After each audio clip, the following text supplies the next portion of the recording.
रहतिया सुहाग रहे का पत रहनी हो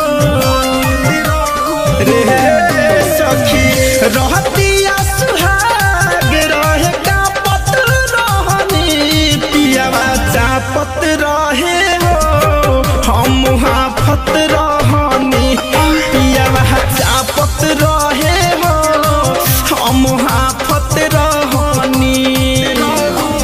कितना रहे गहरा प्यार ना पत रहनी पियावा चापत रहे हो हम हाफत रहनी पियावा चापत रहे हो हम हाफत रहनी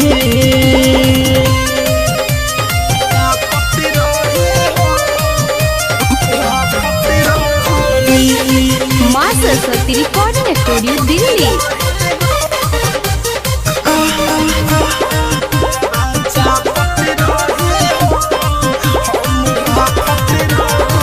सहतले से दरिया हमारा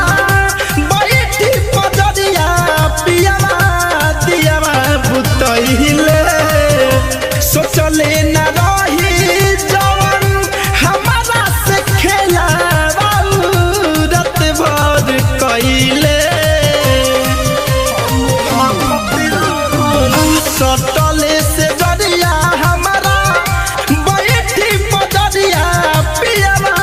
दियावा बुतहिले सोचले न रही जवन हमारा से खेला रत भर कैले जवनिया के आगी फूकिता पत रहनी हो जवनिया के आगी फूकिता पत रहनी पियावा चापत रहे हो हम हाफत रहनी पियावा चापत रहे हो हम हाफत रहनी पियावा पियावा चापत रहे हम हाफत रहनी धरे कंधन जाए उत्सव